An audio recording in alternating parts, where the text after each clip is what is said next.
Thanks for coming. A couple comments about Saturday's game. We're 4-0. Great opportunity to go 5-0. And Champions Club members for our defense were John Hankins, graded out 81%, 7 tackles, 3 assists, tackle for loss, 17 production points. Continued to play very well. Duran Grant, first start as a Buckeye, 91% grade out. Extremely productive. 5 tackles, 1 assist, tackle for loss, a sack, interception, forced fumble, fumble recovery, 29 production points. And our defensive player of the game was Christian Bryant, who was 93% grade out. We, in the back end, make a huge deal out of the point of attack, because a lot of times they're not at the point of attack. When they are, they got to make a play, obviously. He was 8 of 9, and he had 4 tackles, 4 assists, a forced fumble, a big hit, and 12 production points. On offense, Champions played his best game as a Buckeye. Reed Fragel played very well, very impressed. Best game of the year, really best game of his career. Braxton Miller, graded out a champion. Philly Brown, graded out a champion, 4 catches, 67 yards, 2 big plays. Jake Stoneburner was the point of attack blocker for the day and really did a nice job for us. Evan Spencer, graded out a champion on his blocking. And then offensive player of the week was Jordan Hall, had 105 yards rushing. I guess that was the first time in his career. Averaged over 6 yards per carry and 2 explosive gains. Kicking game, our scout team player of the week was Bryce Haynes. Did a nice job covering down on our punts. We down them inside the 10-yard line. Big challenge. A lot of credit to this team. We're getting ready to play. I think we've seen some good defenses in my career, and this is one of the best. This is very well thought out. They're going to take away the run and force you to throw the ball down the field. Very good players, very, very good players. A bunch of NFL players on the defense line, so we got our work cut out for us. Offensively, it's no secret what they're trying to do. I don't think the receivers get enough credit. They're big, they're athletic, and I think the new quarterback eventually is going to, they're just coming together as an offense as well. So with that, I'll certainly answer your questions for you. Right in front, Austin. Austin Ward, ESPN.com. Can you take us through the punt block? Was there an adjustment that needed to be made or missed? And collectively, the special teams on Saturday, given how involved you are, your thoughts on that? Yeah, no, it was a missed assignment. You're supposed to block 2. When you don't block 2, something bad happens. And we had some, because of injuries, a lot of young players, that was his first rep in the game rep, so we did not do a good job preparing him.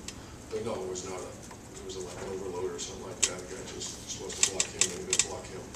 So that was a bad start. The way that game started, we called a deep shot to Devin Smith to start the game. We missed a block, and he was behind him by about 15 yards. And we got pressured.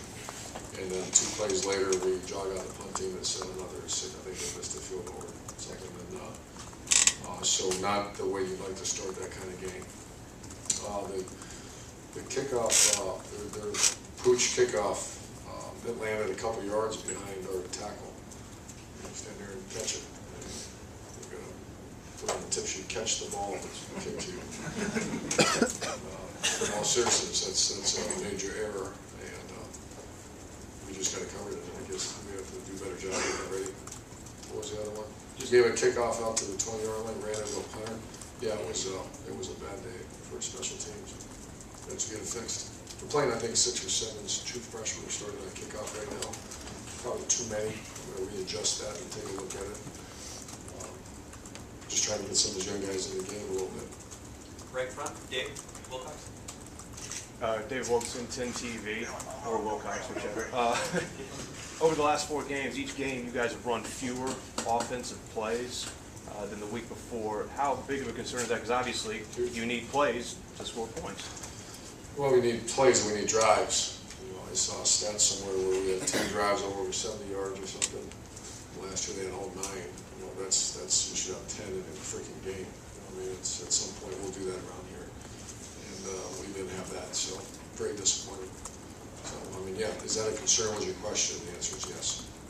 And it's a combination of getting off the field on 3rd downs on defense when we got them backed up, and sustaining drives on offense. I know that's rather obvious, but it is a concern. Bill, front. Urban Meyer, Dispatch. Now that you've had a chance to watch the tape, analyze it, do you feel better about where you are as a team heading into the Big Ten season, or do you see all? I do. I did something yesterday where I wanted to focus on MSU, on a team that we better put all our focus on. And so I just put together a reel of 4 drives, and it was about as well done as we played all year. And I'm talking about players that are heading into graduate level football, like holding in a 5-man pressure, the quarterback be able to hold one of the underneath droppers, as opposed to panicking and not setting your feet, and which I saw a quarterback do many times as he's in his during the period. Does that make sense? When he's feeling pressure, the underneath droppers, you still have to hold him to throw to the ground. He did that with it.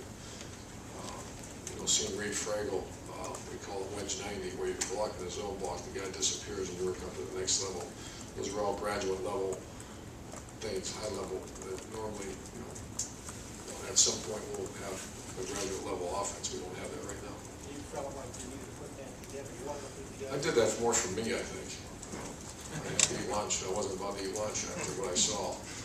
And so I said, put together 4 good drives for me. And the one thing about this team, when it's time to go win a game, to date, they've gone and won a game. But we are what we are right now. And that's just a workmanlike team that has to get better. Tim. Tim May, Columbus Dispatch.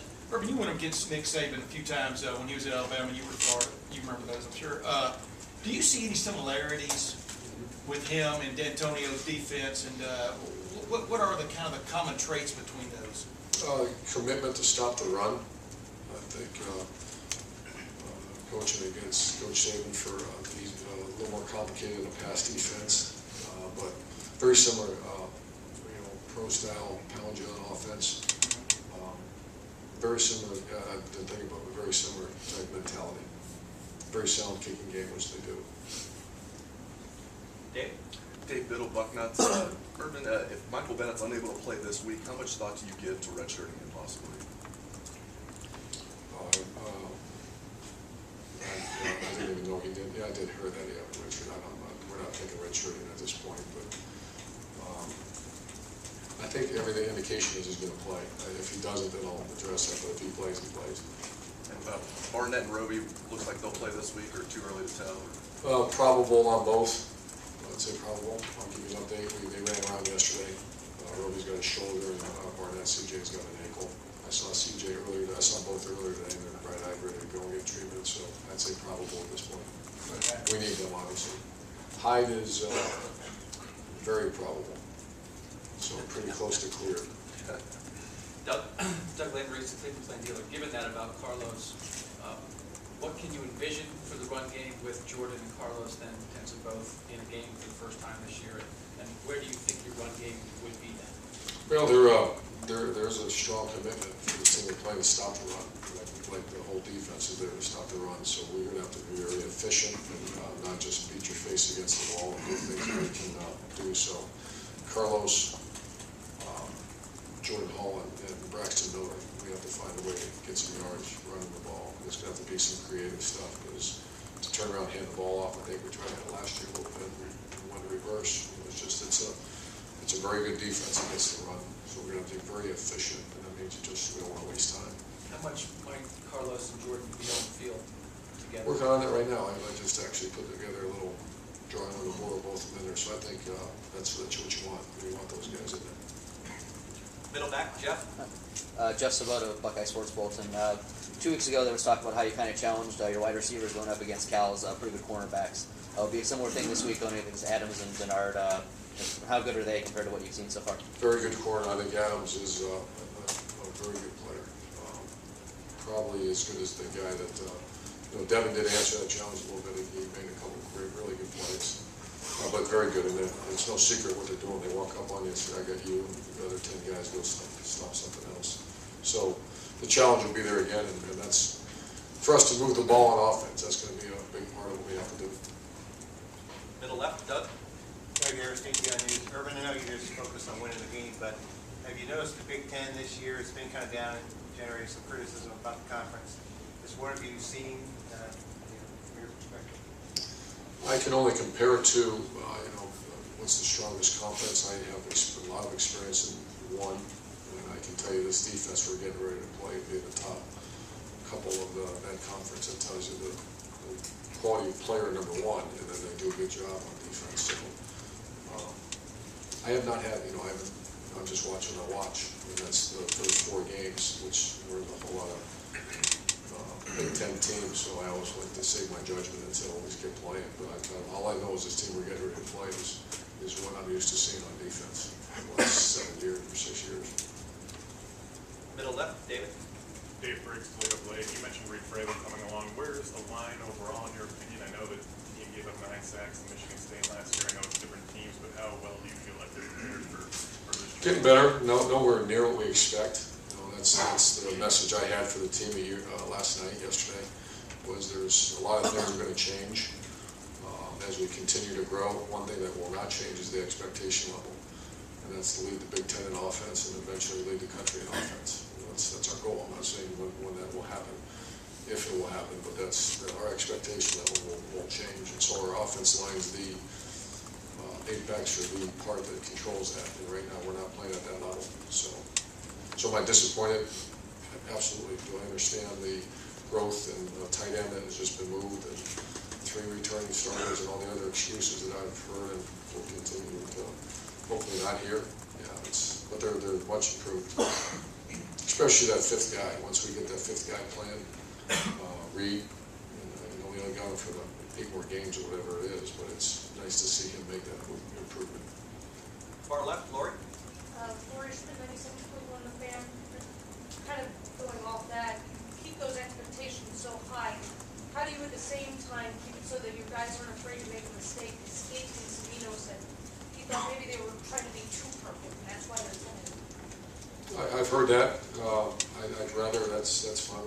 That's called maturity and go through it, as opposed to, I'd much rather have a team trying to play, as opposed to, miss my gap or whatever. So I've heard that before, and we demand, I don't want to say demand perfection, because we don't. We demand guys attempting to get perfection, and we won't change that. And especially Savino, who as a grown man, and I trusted his comments, is that something that I have to emphasize. It's called coaching. Make sure they understand if you make a mistake, that's fine. Just make sure you're making it real fast. But we're not doing that. That's one of the issues I have right now. Even when we make a mistake, it's not point A to point B. It's making a mistake. Rusty. Rusty Miller, AD. You've expressed concerns just about the defense. How does the challenge of Le'Veon Bell step that up even more? Well, they're going to, once again, if it turns into a 200-yard rushing day where they just lock you into next week, then we're going to lose the game. So I think our defense is kind of built for this. It's not built for sideline to sideline thinking dunks. So that's a challenge. The conversation I had with our defensive staff as well. But your question was very easy to answer. That is a huge concern. That is the concern on that side of the ball. But they got a really good tight end. I guess he used to play basketball. I was watching him. Really big guy, athletic, and great plays. So we have to. And those wideout. I was hoping I didn't see what I saw, and it's not because of lack of athleticism at receiver. And just to follow up on the punt block, Garrett McGee said that they had planned on going after the first punt, and that they were going to block it and score a touchdown on it. Did he see something in the scheme or no? We changed the scheme on that. So it was just... Block that guy. He did block that guy. You said that, huh? Yeah. So they were coming after the first one, block it, and they were going to score a touchdown.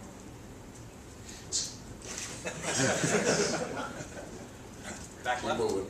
Matt. Matt McCoy, WTV. They did a very nice job. This is the first 4 games you've been at home, conference in the state, first time this team is going on the road.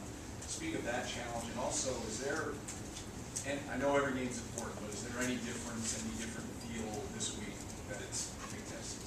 I'm hoping there is. I saw a little bit last night, but our whole focus on Sunday is victory meal and enjoy the win, and let's correct some errors and move on, and that's what it is. When they start rolling in today, and then obviously tomorrow is going to be the preparation days. But I do feel a little different Pepper to step. I would expect this is a rivalry game. This is a game that's going to have an instrumental impact on the Big Ten Conference. So I feel it. And plus, going on the road, I think going on the road is sometimes overrated. I think it's the quality opponent when you go on the road.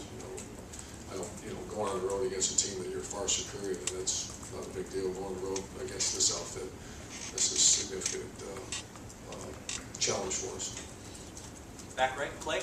Yeah, Clay Hall, ABC6, Fox 28. Coach, you talked about they're going to force you to pass the football.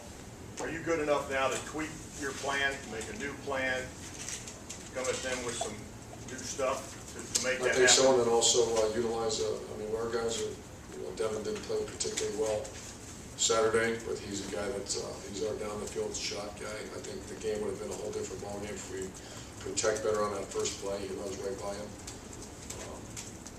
I feel much better about our quarterback. If you notice, his fundamentals are much improved than it was from day one to day, whatever it is.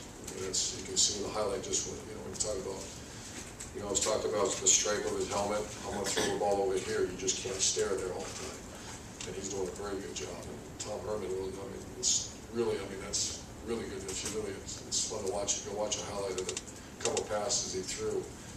His stripe of his helmet's this way, and he sets his feet toes. That's the trust between him and the wideout. And it's also just his growth as a quarterback. You mentioned changing the play 20 times. Is that right? Changed the play. Audibles on Saturday. This past week, we changed Does it that a sound bunch. right? I don't know if it's 20, but there was a bunch of times he walked up and changed the play. Did a good job. Far Should left, actually be better. Bill Livingston, plain dealer, sort of answered that, but this was Braxton's second start last year. It was pretty overwhelming. How far, did you see that? I'm sure you saw that game. Did you compare him now to then? I've just watched I'm not going to watch the game. I've watched a lot of the comps of the game. And what I mean by that, Bill, is you watch the formation, and then you watch it down the distance. We don't have time to watch the whole game. But yeah, it did look a little, and we came out trying to throw a little bit, and a bunch of sacks. The defense forces you to do that. So Braxton, you said that was his second start? Yeah, he's come a long way. Far left, Clark? The traditional goal of this program has been to win the Big Ten. Ineligible for the championship game, do you restate or redefine that goal? Well, we did. First time we talked about that was yesterday in our team State of the Union meeting we had, and that was that you have an opportunity to go win your side of the Big Ten. So that is a goal. And that was not a goal when you're playing UAB, Miami, and Central Florida, and Cal. It's a goal now, and that's why we addressed it. So are we playing for something? You're darn right we are. It's really important around here. Look around. Really important. Back left, Jared? Jared Small, NBC4. Back to Le'Veon a little bit. We had a chance to watch him here locally, growing up, playing high school football. And how have you seen him? I know you've watched probably a lot. I think you might have had a game of his last year on the commentary, I think. But I'm just curious of what you see in him that makes him a unique threat. He reminds me of Ron Dane, even a little more athletic. He's a guy that an extremely strong, powerful guy that times up his blocks very well. Runs through tackles, and then you see athleticism that usually people that size don't have. To tell you his athleticism, he returns punts as well. Might be the biggest punt returner in history of college football. Bobby, you can do a study on that for us. 250-pound punt returner. You have to just think about that for a second. Go back and catch punts. Middle, Bob? Bob Hunter, Columbus Dispatch. You said you put together those drives, which I assume meant that you wanted to kind of pick up your spirits. How did you feel before that, or Saturday night, say? Did you? Terrible. I think coaches have a tendency, we all expected to play better. I thought we had a clean game plan. We had a very good Friday. I just like to evaluate Tuesday, Wednesday, Thursday, Friday. We're getting to learn how to practice better on Tuesdays and Wednesdays, and that's how I judge if the team's ready. Felt good about our plan. It wasn't chaotic. It was very clean. The defense we saw wasn't going to be chaotic like the other games. And it was very disappointed that we didn't play better. And then you watch 4 drives, and you feel like, okay, we do get it, people are stepping with the right foot. You know, our right tackle who has not played like a right tackle for Ohio State is playing like one. You see a quarterback that, you know, in the spring practice, when we were throwing the ball over here, the whole world knew he was throwing over there, and he's doing a good job. So I've seen enough improvement that he gets you real excited. And I know the way I felt. That's when right when we finished watching that drive, I said, run those, you know, I had our staff, offensive staff, to do that again. And this was about noon, and the players were coming in at 3:30. That's all we're going to show them. Because I want these guys with a great taste in their mouth, get ready to go play a big-time college football game. Now, that doesn't mean go pull out a couple plays we have to get corrected. Let's have a good, positive week, and it works. Far left, Dan. Dan over from the Lantern. Just given the issues that special teams had on Saturday, what would you say the progress of that unit in comparison to what your expectations were going into the season? Very good question. The expectation level, a lot like the other two phases, and not where we need to be. However, it's not because of like the scheme issue. It's because of maybe immaturity that we're forced or playing some young players that weren't first time in the game, and here it is, and we locked up. So the concern is there. However, the try hard and coaching and the emphasis will be there, and we'll get better. Right front, Austin. I believe you had a couple periods of tackling to try and get that short up last week in practice. Did you think that had any positive impact? Sure. Would you do that again this week? We're going to do it again this week, and it did. It was not a finished product by all means, but it was much better than it was the week before. The aggressiveness of our back end of our defense right now is a little bit of a concern, and that's being discussed, and we have some thoughts on that for this week, because you have to. You know, you face those, you know, the teams that go solid that think and dunk, you know, it's a whole different ballgame than when it's this. Front, Bill. A couple weeks ago, you said that you wanted more pressure on the quarterback. Last week after the game, you said you may have preferred more tight coverage. How comfortable do you feel with the way the defense is scheme is designed right now? Well, very comfortable. That's not, the scheme's not the issue right now. It's matching it to our personnel, who's in, who's out. You know, Durant Grant played really well. That's his first game. And the way that team, we went in that game, the way that team comes in here and beats Ohio State, we expected to play much better on special teams, much better on offense, was launching the ball down the field. And we didn't allow them to, so they didn't score a touchdown. I'm using the word painful because I know it was painful for the people watching, it was painful for me to watch too. However, at the end of the day, keep out of the end zone. So we did. So I'm not worried about the scheme. I think once we get our personnel in there, I do believe we have to stress our corners a little bit more. And the problem is when you stress your corners, that means the linebacker has to play man coverage on someone. And we did that a couple times against Cal, and that was a problem. So to say make the corners play man, but there's three other receivers somewhere that you have to cover as well. Speaking of linebackers, Curtis Grant is talking about did not play a snap on Saturday. Is that what's his? I don't know that. You have to ask Luke about that. Where's his development right now? Well, he's getting better. I mean, a year ago, I know he wasn't even the plans, and now he's either starting or co-starting or playing. And I don't know why, if that's the case, true. That's something to ask Coach Fickle, but his development, he keeps coming. Doug Limmery is the playing dealer. If Robert's back healthy, could Durant Grant still start on the other side? He sure could, especially after the way he played. But before Travis got dinged up too, he was playing at a very high level. He didn't play great Saturday, but yeah, absolutely. I think we three guys that can go play corner for us right now. And the guys that have the best weeks of practice, best week of practice will play.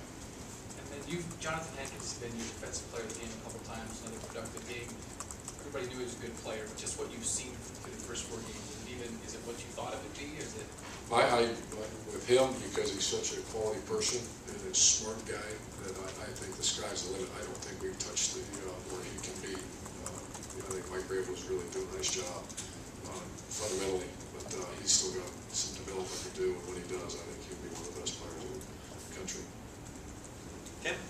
Yeah, Tim May, Columbus Dispatch. Urban, you and Rod Smith both missed or didn't make the plane trip to Jacksonville. You weren't going to, but he missed the plane.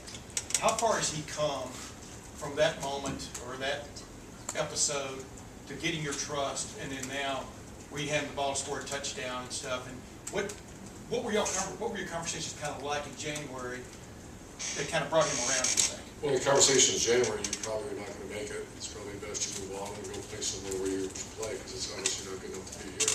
Real honest communication. I had a talk with his father, who's a great guy. Came down, sat right in my office, and here's exactly where your son's at. And the option's there, we'll sign the paper and move on. And he wanted to stay. He didn't do great as this spring went, moved on, did not have a great summer. And then something clicked these last few weeks. I mean, he's on a mission right now. And he's a good guy. I love Rod Smith. I love guys that turn it around now. That's one game. But he earned that right to carry the football at Ohio State and score that touchdown. That wasn't a mop-up. That wasn't. We had a very set 12 package, one back, two tight ends, and he was the back to go in that game. So what a great message for our entire team. That because there's guys lower, higher than, he was lower than most guys on this team. To see him rebound, his grades are doing well. He's got a good look about him. And that's kind of maturity, and it's happening. Does he still have, is he still in your plans, even though you're getting Carlos back this week? Absolutely, yeah. Absolutely. Yeah, if he continues as is, he's in plans for 7 more years too. He's a talented guy. But it's just how that family got involved. And we do that a lot. If we see a young person who's there's got to be something going on that we're not aware of. So I think Kevin, because I have 2 girls in college, I want to know right now what's going on. And I think that's our obligation. And his dad and his family are fantastic. Far left, Bill? Barry Switzer said a long time ago when he had Jamel Hollow, he just say, go out there and make a play, beat Texas. You talked about Denard Robinson, this team last year. Does it sometimes just come down? Have you ever done anything like that? Yeah, I did Saturday. I've done it 3 games in a row. Go win a game. Yeah. Sounds like something Barry Switzer would say. You break it down to a simplistic form, and that's get your best player to go win you a game. And he's playing at a very high level. His response is what you'd expect from a great player. Far left, Lori? Coach, is it a compliment to say that it's a bend but don't break defense? If not, why is it not okay to give up 500 yards and 0 points? I think that's a very good question, because at the end of the day, your job is to go win a game. I'm not comfortable. We have a plan to win around here. You see the field position chart.